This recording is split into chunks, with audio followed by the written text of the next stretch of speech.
The Cubs have secured once again the Crosstown Cup thanks to another sweep of the Chicago White Sox. Yesterday, they beat the Sox 3-1 at Guaranteed Rate Field to put the Cubs just one game under 500 as they continue to play some pretty good baseball. That and more on this edition of the Cubs Baseball Channel. Make sure to like and subscribe. Get in that comment section.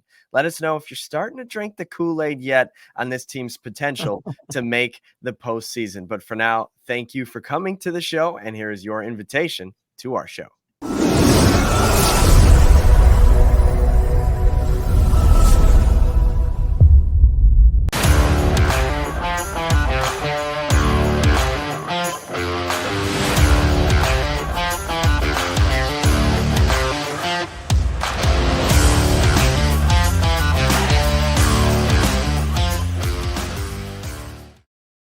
What do you say, everybody? Welcome to the Cubs Baseball Channel. My name's Anthony Pasquale with Mick Gillespie. I was pointing the wrong way. There he is. Mick Gillespie. He's on Twitter at Broadcaster Mick, and you can find me at Ant_Pasquale3.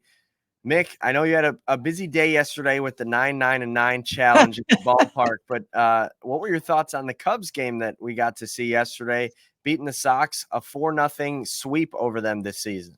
Yeah, look, I thought it was great. I mean, anytime you beat them, it's a big deal. I know that they're not having a great season. Actually, they're having one of the worst, but they didn't play like a team that was losing every game. You know, they come out against the Cubs. They always bring good energy. You want to beat them, but I have respect for the way that they show up, man. I mean, like the last two games were really fun to watch. And these are huge wins for the Cubs. I mean, they're a game under 500, but the fact that you beat the White Sox, but then the other thing is that I've told you for a long time, get the 500 and then you're in the playoff race. And I feel like we're like one game away. Yeah, absolutely. It's definitely how it seems. The Cubs swept the Sox, but like you said, they didn't roll over the way they have a lot of games this season. They said every single time they've entered the sixth inning or later losing, they go on to lose those games. So they don't come back. They blow a bunch of games. That's just the way it's been for the White Sox this season. But to their credit, if you only watched two White Sox games a year and you watched these last two games against the Cubs, you wouldn't think that they're on a historically bad pace. They just give the Cubs a better game. They play better baseball when the Cubs are in town or they're in Wrigley. And you got to give them credit, but kudos to the Cubs for not taking them lightly and coming out on top. All four games were close, 7-6, 7-6, 7-6 a third time. And then yesterday, the Cubs finally won by more than one run with a 2-run win to win 3-1. Let's talk about the game. We'll go up and down the box score, but let's start with the starting pitcher, Justin Steele. They needed a good outing out of him, and boy, did he deliver. He gave 6 innings, 8 strikeouts, only allowed one run to come across, but it was an unearned run, so his ERA dropped to 3.16. He was excellent on the mound. He did what your ace is supposed to do. I love him, and people were like, hey, you think the Cubs are going to trade Justin Steele? And I never did, and I thought, look, if you trade him, you better get a good package back. Oh yeah. You can really build around a pitcher like him. He's competitive. He goes out there and gives you innings. He really loves being a Cub. And I know that from when I met him in the minor leagues. Like, congratulations to him. You just know when you go into these games that he's coming in there with the intensity. And think about this, when the Cubs were playing really bad baseball, they were kicking the ball around the yard. He's the guy that's like screaming in the dugout, like, get your heads out of your, what's or whatever. Yeah. And it's not that he's being a jerk. He's just a competitor. So I love the fact that he's on the team, and another really good night for him. Absolutely. And then offensively, it wasn't the prettiest game for the Cubs. Only came across with 3 runs. Isaac Paredes drove in Cody Bellinger on a kind of odd play. It was, in my opinion, a bad send by Willie Harris. If the relay man threw home, Bellinger would have been out by about 40 feet. But I don't know if it was a miscommunication or the catcher or the third baseman wasn't yelling 4-4-4 or home. And he didn't throw it. So Bellinger cruised in. That was the first run. And then the second and third runs came on a 2 RBI single from Miguel Amaya. So, Mick, I want to bring you these numbers and give you a chance to talk on this. But once the Cubs finally settled into their ideal lineup, which was Swanson 7, Crow-Armstrong 8, and Miguel Amaya 9, we were worried that the Cubs had 3 automatic outs at the bottom of the order, and Dansby Swanson was struggling, and Crow-Armstrong hadn't got the bat going, and Miguel Amaya was like the worst offensive catcher in the league. But let me give you those numbers over the last I know this. couple of weeks. Yeah. Hollywood's been hot. Hollywood has been hot. Crow-Armstrong is hitting 360 over his last 7 games. He's hitting 315 over the last 15. Miguel Amaya over the last month now, 30 games worth, is hitting 274. And Dansby's hitting 305 over the last 30 games, 333 the last 15 games, and he's hitting 360 over the last week. When that bottom of the order contributes, this lineup is so much different. Yeah, well, Dansby's got to contribute. I mean, he's paid to be a big time performer, not a guy that's batting 200, and just being good for defense. I've told you guys forever, I believe in Crow-Armstrong. I think he's got hand and wrist coordination, speed. I think he's got the potential to be an all-star. And Amaya better perform because Bethancourt and other people are coming to take his job, and I think good competition like that only makes you better. I mean, how many times have I said that? Amaya's a great guy, but he just hasn't been a great player. I think when you see Bethancourt, every time he's out there, he's doing something. You're going, hey, man, I better do something too. Yeah. This was his best game. This was the biggest game he's had this year. He got the hit that won the game. He was great behind the plate. And the Cubs won the game, and now all of a sudden they're in the play. I mean, really, they're legitimately back in the race. They're only a game under 500. You lose these kind of games, and people will say, well, you know what? The Sox are terrible, da-da-da. And that's not how baseball is. That you take the best team and the worst team and you put them together. Sometimes the worst team just matches up good against the best team or plays good baseball. There's no guaranteed win in baseball. So to beat the Sox when they fire their manager going into the series, they're eyeballing you. They were tough games. Hey, I don't care what the record is. I love beating the White Sox. Love it. Yeah, and wins are wins, and you need to stack those up in the win column. But you look at this lineup with 7, 8, and 9 hitting the way they have. That's why the Cubs' offense has been so much better. You put traffic on the base paths when guys like Happ and Bellinger and Paredes are in. Nico Horner, there's less pressure on him. It just makes the lineup so much better. And there's a reason they've been clicking offensively, and it starts at the bottom, really. And you got to give those guys some credit because, we were on their tails when they weren't performing, and we're going to give them some credit now that they really are performing. And speaking of Dansby Swanson, we'd be remiss if we did not congratulate the Swanson family. Yesterday was a huge day for the Swansons. Obviously, Dansby's wife, Mallory, is one of the best players on the national Olympic gold medal winning soccer team. She scored the only goal in yesterday's gold medal match, and they win 1-0. Then last night, Cubs Sox, Dansby Swanson records his 1,000th career hit in the major league. So a huge day for the Swanson family. Congratulations to both Mallory and Dansby. We were talking about the winning the gold medal. The basketball team won the gold medal. And I was like, what's bigger than that? I mean, like representing your country.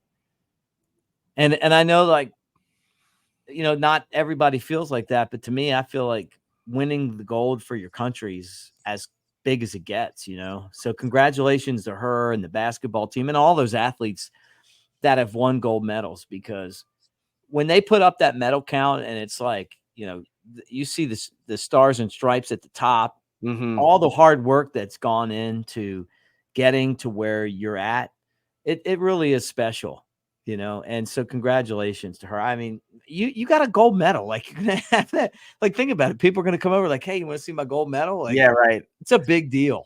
And it brings me to my next question for you. Obviously, this Summer Olympics did not have baseball in it. Yeah. Would you like to see baseball in the 2028 Summer Olympics? It's going to be there. Yeah, it's going to be there in Los Angeles. I was thinking about this today. Now, I don't know if the Major League Baseball players will be part of it, but I really do believe it's going to be there. I knew Tommy Lasorda. I'm not saying I was best friends with him, but I knew him. I loved him. And he was very patriotic. And the reason that we started the World Baseball Classic was because they took baseball out of the Olympics. Mm-hmm. And he was such a big advocate for that. You know, he managed or coached one of the teams that won a gold medal. And it really is a big deal. It's a big deal for the sport. It's a big deal for the country and the countries that are involved in it. What makes baseball great isn't just that we love it here, but it's you go to the Caribbean and you go to all those countries and they're into it too. And they're great baseball. Like, go talk to Venezuelan people about baseball, man. They're geniuses, right? Go talk to the Dominicans. Go talk to Mexico, which now where that's becoming a big deal. Puerto Rico, right? Colombia, baseball is big. Panama, baseball is big. You know, so you got all that, and then all of a sudden now you got like Japan and Korea, and we just got to keep pushing the game because we all love this game, you know. And it's not just about the United States. We got to make it international. I hope that not only that Major League Baseball allows these guys to play, but I hope a lot of the players play in the Olympics because it's a feature of our best players in the best game ever and on the biggest stage ever. Exactly. I was actually reading an article. I can't remember who wrote it, but it was about Bryce Harper and Shohei Ohtani talking about if they would play, if they could play. And Bryce Harper was like, well, they want to grow the game, right? Well, why not, let us play on the biggest stage possible? And that's what Ohtani said too, especially because he's not from America. Yeah. He said you'd get so many other eyes on our sport, even people that are watching the Olympics just to root for, maybe they're tennis fans, but they're watching to root for Japan or they're watching. I watched handball today. Yeah, exactly. Okay. I mean, come on, man. Yesterday I watched handball yesterday. Like, that's what the Olympics are. Maybe you're not a baseball fan. You're from another country and you see it and you're like, man, this is pretty cool. Exactly. Aaron Judge was like, I want to play on the team. And that's what I'm saying. You're telling me that anybody, anywhere in the world, turns on their TV and sees Shohei Ohtani playing baseball and doesn't fall in love with that sport. Like, you need baseball in the Olympics in 2028. And hopefully that the best players are allowed to play because that'll be must-see television for sure. Off day for the Cubs. Yes, they are off. I feel like this team, man, I mean, like we were talking about like yesterday, or 2 days ago, they're in this. Mm-hmm. Somehow. Certainly bad as some of these losses have been and everything that's happened, they're still hanging in there. Like, now's the time to get hot. Like no one's running away with anything. Exactly. And the Cubs are now 1 game below 500 with the easiest schedule in the National League remaining. Let's go. They're currently in 3rd place, 9.5 games back of the Red Hot Brewers, who have won like 5 in a row.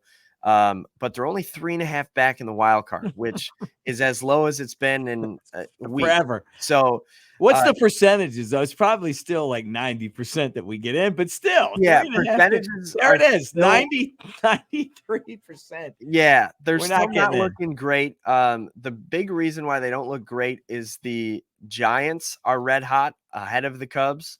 And the Braves have just lost a couple of games, so they're now outside looking in. And they have better odds than the Cubs do. But 7.7 to make the playoffs, 2.3 to win the division. But you'd think 7.7 to make the playoffs when you're 3.5 out. That's not enough. Like, you're only 3.5 out. And you get Cleveland this week, which is obviously a very tough opponent. Mm-hmm. But after that, the schedule lights up in a big way. So you're going to have I'm pulling it up right now. You've got Cleveland coming up. Monday, Tuesday, Wednesday, and then off Thursday. And then your next batch of games are against the Blue Jays, Tigers, Marlins, Pirates, Nationals, Pirates. Mm-hmm. So that's a stretch of about 15, 18 ball games that you feel pretty good about your chances in. Now's the time to get on that run and take advantage of your off days. Take advantage of your ability to, rest your bullpen, rest your pitchers, get your starting staff in order, and go on a run. You've got the makings of it, 8-2 in your last 10, but kick it up a notch, right? That's it. Look, it doesn't matter what the percentages say. If you guys believe you can win, having Paredes at third, Morel out of the lineup, and I kind of tried to dance around it a long time, but I just was never a Morel guy. I mean, never. And I like what his raw talent is, but give me a guy that knows how to play the game of baseball. that can play the complete game, run the bases, play defense, know where to be in position, understand like the intricacies of the game. Mm-hmm. First, I feel like that this guy makes such a big difference. He just makes the defense better. Like the defense is pretty strong now, like you're not worried about what the guy at third's doing, and part of it is that Bushy over at first is like, he's gone through a whole season now and he gets it. So the infield's just gotten a lot stronger. And then Bethancourt is pushing Amaya to the point where, if I'm the Cubs, I'm thinking like maybe Amaya, is he coming back next year or not?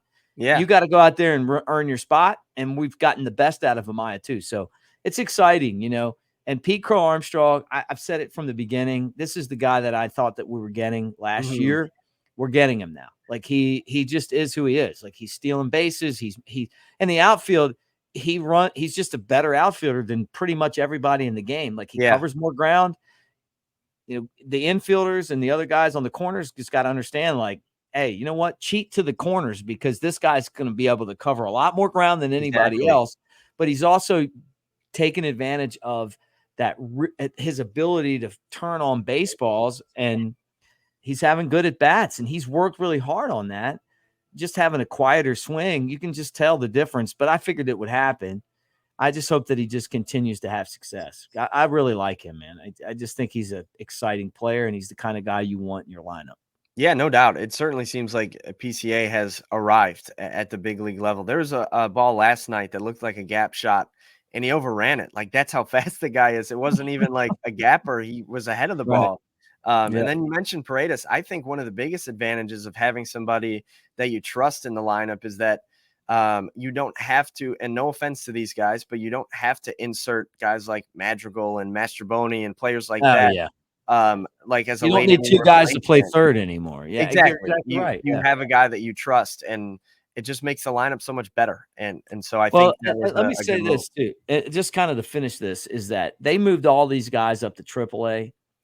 And the reason why is that they want to have them ready to compete for spots next year. And those guys better be ready. The Matt Shaws and the James Triantoses and the Owen Caseys and the, Kevin Alcantaras and all those guys, they got to be ready to go because they've been pushing for this for a long time. And now it's there.